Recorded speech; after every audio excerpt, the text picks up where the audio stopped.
তো সাইকেল কিনেছিল কয়েকদিন আগেই, কিন্তু দেখানো হয়নি। সাইকেল কেনার পর সাইকেলের বাস্কেট আর প্রত্যেক দিন 10 বার করে চেন পড়ে যায়।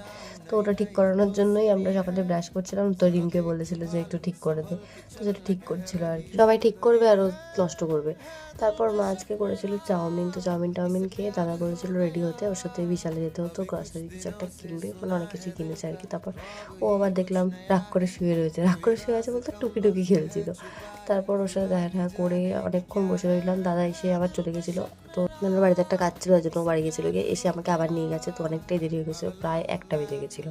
তো 1টার সময় গিয়েছি, ওখানে গিয়ে অনেক কিছু কিনলো, খুব একটা দেরি হয়নি। তো আজকে মোটামুটি অত কিছু চুজ করতে হয়নি ওকে, আজকে ওকে দিয়ে ধরিয়েছিলাম। তো সন্ধ্যাবেলা আমি ঘুমিয়েছিলাম, আর হঠাৎ করে বোন আমাকে এই ঘরে ভিডিও কল করে দেখাচ্ছে যে এই ঘরে ওরা সবাই ঘুরতে এসেছিলো। বনি এসেছিলো মেনলি, ওরা গ্যাংটক গেছিলো, তো ওরা যেগুলো গিফট এনেছিলো সেগুলো দিতেই এসেছিলো।